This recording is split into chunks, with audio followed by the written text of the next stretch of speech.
Bem-vindo, pessoal, a mais um Cultura Bíblica.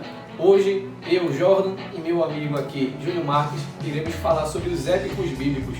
Como é que se estruturou, né, essa indústria lá em Hollywood nos anos 50 e 60 e os principais filmes que trouxeram, né? Vamos discutir aqui um pouquinho, então puxa essa vinheta e acompanha. Puxa a vinheta, pô!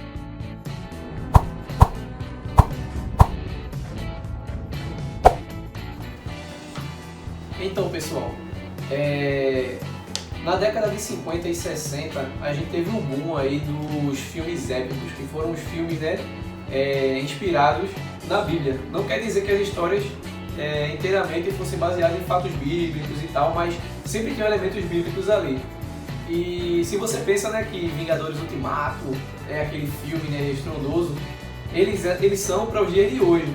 Mas a gente tem um exemplo, esses épicos, eles eram como se fosse um filme de herói lá no passado. É o que movimentava o pessoal para ir pro cinema, eram esses tipos de filmes.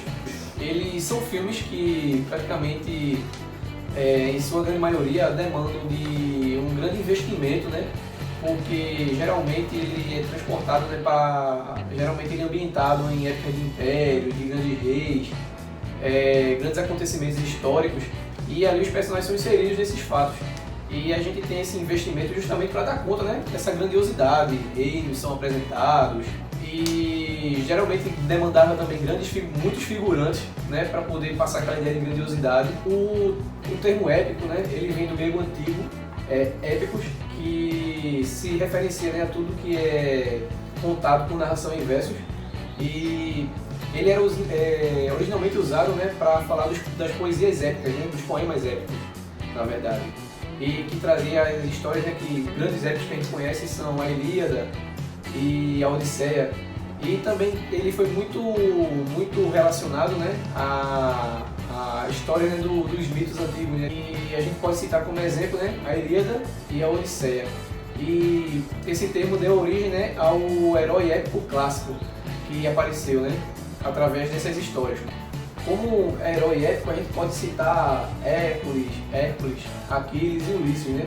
Que foram um exemplo, né, desses heróis tradicionais. A gente percebe, aí depois do tempo, a gente tem lá pelo ano de 1916, D.W. Griffith, ele inovou o gênero épico, inserindo nessas grandiosidades em seus filmes. Então ele começou a utilizar os closes dramáticos, alternância de câmera, e também ele inseriu aí o elemento da primeira trilha original, assim, de orquestras instrumentais, justamente exclusivo para o filme. Isso foi uma inovação para o período. E outro cineasta muito conhecido para o cinema épico é Cecil B. DeMille. Ele dirigiu inúmeros épicos na sua carreira, e alguns deles a gente vai citar aqui agora. Então, pra gente começar aqui, o primeiro filme que eu vai ser citado agora, que é o Sansão e Dalila, né? É um filme que é uma história bastante conhecida da Bíblia, né? Que Sansão e tal, lutou com o leão, teve essa história toda aí. Então, o filme de Sansão e Dalila, que foi lançado em 1949, foi no dia 21 de dezembro de 1949, lá nos Estados Unidos e tal. E ele foi dirigido por DeMille. Então, esse filme já marcou, né, o começo desse boom aí de filmes épicos e tal, no ano de 1949. O próximo filme da lista, né, que a gente está apresentando aqui é o Quo Vadis, que é uma expressão em latim que está presente lá num dos evangelhos apócrifos, que é conhecido como Atos de Pedro, que é como se fosse uma pergunta que diz: para onde vais? Supostamente Pedro teria fugido de uma crucificação romana e encontrou Jesus Cristo ressuscitado. E ele fez uma pergunta: para onde vais? O filme, basicamente, ele acompanha aí a história de um general romano, Marcos Vinícius, que se apaixona por uma cristã, Lígia. E ele fica impressionado, né, com os cristãos, em meio à perseguição de Roma, têm crescido, e ele acaba que, pelo seu amor, né, por Lígia, ele acaba também tendo essa empatia pelos cristãos. O interessante é que nesse período tem uma participação de Pedro na história, levando o evangelho lá para Roma. Ele vê lá, é bem emocionante uma cena que tem, ele vem na pregação de Pedro, e você começa a perceber o quanto ele vai deixando Roma de lado e deixando o seu coração para Cristo, né? E a história ela tem um ápice, né, com quando Nero colocou fogo em Roma e culpou os cristãos. E aí teve um martírio, né, que a gente conhece aí historicamente. É um filme bastante interessante, vale a pena ser assistido e é um clássico, né? Esse clássico, embora ele não seja o original, ele já é uma regravação, mas ele tem uma qualidade bem melhor do que o seu primeiro. Inclusive o primeiro foi feito por Griffith, que eu mencionei no começo do vídeo, que foi que trouxe, né, esses elementos do épico. E é bem interessante, a qualidade dele é legal, é um filme que vale a pena ser assistido pelos cristãos. Então, o próximo filme da lista, né, o nosso terceiro filme da lista é Os 10 Mandamentos, um clássico aí do cinema épico. Ele marcou esse período, né, por ser um filme bastante grandioso mesmo, teve um orçamento enorme, mas um destaque interessante também é a duração do filme, né, 3 horas e 40 minutos.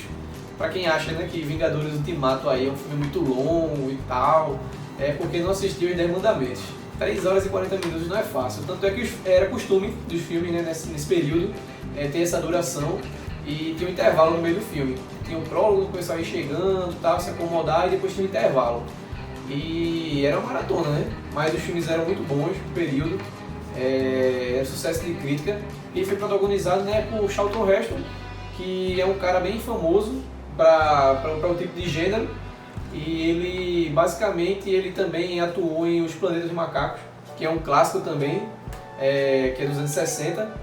E é um filme que vale a pena ser conferido. Você acompanha aí Moisés, desde a saída, guiando o povo para a saída do Egito, até quando Deus, né, entrega as leis para ele apresentar o povo. E é bem interessante que ele pega esse elemento aventuresco, insere na história. Uma curiosidade é que esse filme ganhou o Oscar de melhor filme e efeitos especiais, e também o Globo de Ouro por melhor ator. Então você percebe, né, como realmente eram bem reconhecidos esses filmes naquele período. Então esse é Os 10 Mandamentos, acompanhe e quem puder assista. E o próximo filme da lista da gente aqui é O Rei dos Reis, que foi lançado no ano de 1961, dia 11 de outubro de 1961, dirigido por Nicolas Ray. Então esse filme ele trata da história de Cristo, né, o percurso que ele teve desde o seu nascimento até sua morte, os milagres, a evangelização que ele teve durante seu trajeto aí. Então ele trata da história de Cristo, né? E ressurreição também, né? O legal é que, uma curiosidade sobre esse filme é que aquela musiquinha, pra quem é aqui de Pernambuco, pra quem não sabe, a gente é de Pernambuco, tem a música, né, a trilha sonora do filme, o tema principal, ele é usado na divulgação da Paixão de Cristo e do próprio espetáculo, que é um grande espetáculo, né, que tem atores famosos aí que vêm apresentar aqui na Nova Jerusalém, né, que fica no interior do estado. É bem interessante, tá lá. Bota aí a musiquinha pro pessoal ver.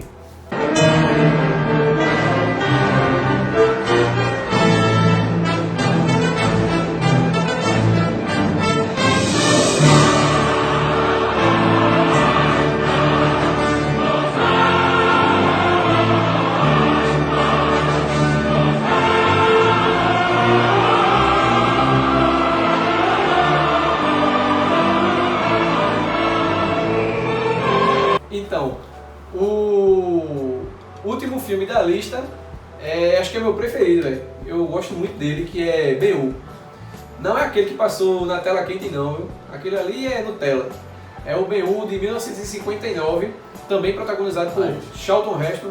Ele foi o primeiro filme a ganhar 11 Oscars e teve um orçamento estrondoso, véio. Foi 15 milhões. Pra época, né, com os valores corrigidos, era muito dinheiro. O filme fez essa marca, ganhou os principais prêmios do Oscar e é um clássico até hoje. Ele consegue ser mais longo do que Os 10 Mandamentos, ele tem 3 horas e 44 minutos e é um ótimo filme. Pra mim, que não tem problema nenhum com a questão da época, com a questão da abordagem em si, né, que querendo ou não, o visual é outro, né, comparado aos filmes de hoje, a edição é totalmente diferente. Mas é um bom filme, ele consegue cumprir a proposta, o lazer, e basicamente ele conta a história, né, de um judeu amigo de um romano que é traído por ele e decide buscar vingança contra esse cara, né, que é Messala, o amigo dele. O nome do personagem principal é Judá Ben-Hur. Messala, ele trai esse amigo, sabe que ele é inocente e mesmo assim ele passa por cima disso, não tem nenhuma consideração por ele. Aí ele vira escravo, passa por essa jornada todinha para até encontrar a família dele que foi presa nesse período, adquiriu lepra. É bem comovente a história, e nesse meio caminho aí da história, da trajetória dele, na jornada, ele cruza o caminho com Jesus Cristo, em várias vezes. E ele acaba, né, é sempre a história quando que passa a pessoa de Jesus, dá uma parada. E ele começa a olhar assim para Jesus e ele começa a ver, né, como aquele homem é significante. Mostra realmente o que era o impacto de Jesus naquela época. Embora a história do personagem não esteja inteiramente ligada a Jesus, mas mostrava como era o contexto, né? Com a presença de Jesus, onde Jesus chegava, onde ele passava, como ele transmitia, né? Onde ele estava presente e aquela, como é que eu posso dizer, o que a personalidade de Jesus transmitia para as pessoas. Até um momento que ele está caído lá como escravo, Jesus dá água para ele. E tem um momento da crucificação também, ele dá uma ajuda lá, mas sem muito spoiler, assista o filme, senta a bunda na cadeira mesmo e assiste, que o filme é longo, mas é bom. E o ponto alto do filme, né, é que fica marcado, que sempre nas campanhas de divulgação, né, apresentam, é a corrida de bigas, né, que tá ele e o amigo Messala disputando lá, naquelas carruagens. É bem interessante, é bem legal, é bem feito também pra época, é muito show. Assistam, Ben-Hur.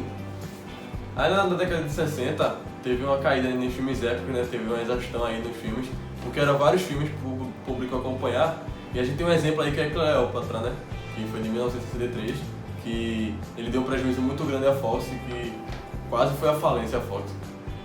Então o estúdio de Hollywood mudou a estratégia para não investir toda a grana, né, em apenas um gênero, em apenas uma produção. Eles preferiram deixar esse investimento somente em épicos para investir tanto em outros gêneros, já que tinham muitos outros gêneros que começaram a crescer nesse período. Então eles, com medo, né, de gastar dinheiro, tiveram essa alternativa e por aí chegou, né, o final, como você falou. Então, desde Lawrence da Arábia e Dr. Zhivago, né, acho que Spartacus também, que é desse período, que não tem filmes tão relevantes quanto esses, que mesmo dentro da década de 60 conseguiram ser relevantes. Então, após esse período, né, a gente só tem uma retomada disso aí com um filme já na década de 90, com Coração Valente, que é com o Mel Gibson, né? E em 2000, com o Gladiador.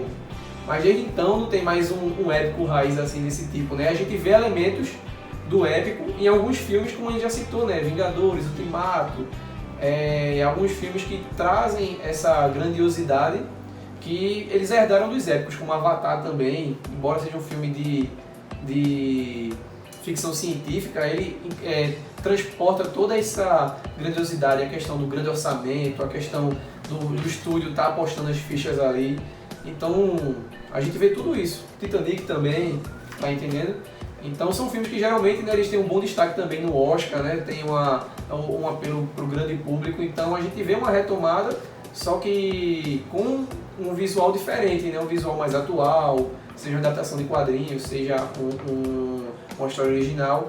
Então, mais aquele épico mesmo, né? Inspirado na Bíblia, que tinha a presença às vezes do discípulo no filme de Jesus, ele já não tá tão mais comum. A gente não vê mais esses filmes. E por aí chegou o fim. Mas quem sabe, né, a gente seja aí brindado nos próximos anos com novas produções que tragam nesse elemento. Tiveram os filmes aí, né, feito o Êxodo e Noé, que não assistam. Êxodo é heresia, esses filmes aí, eu não gostei não. Filme ruim, não investiram dinheiro pesado, tanto é que foi fracasso. Então é isso aí, galera, valeu por acompanhar a gente mais uma vez aí, mais um vídeo nosso. E a gente quer agradecer imensamente por vocês aí. Espero que vocês compartilhem esse vídeo. São filmes antigos, são filmes que já passaram, mas é importante a gente olhar e ver que naquela época foi uma produção muito boa, como a gente viu, né? Filmes que a gente não pensava que tinham uma duração muito longa, de 3 horas e até mais. E lotava o cinema, né? E lotava o cinema, tá vendo? Então compartilha esse vídeo aí pro seu amigo, pra eles verem essa curiosidade, eles passarem a informação que a gente passou aqui pra vocês, passar pra eles também. Então curte, comenta, compartilha, se inscreve no canal e segue a gente em todas as redes sociais, vai estar aqui na descrição do vídeo, tá tudinho aqui direitinho. Se quiser mandar e-mail pra gente também, a gente recebe o seu e-mail. E é isso aí, valeu! Alô, produção, filma esse cara aí, esse folgado aí. Filma esse folgado aí, produção. Olha pra aí. O cara quer mais nada da vida. Não, não.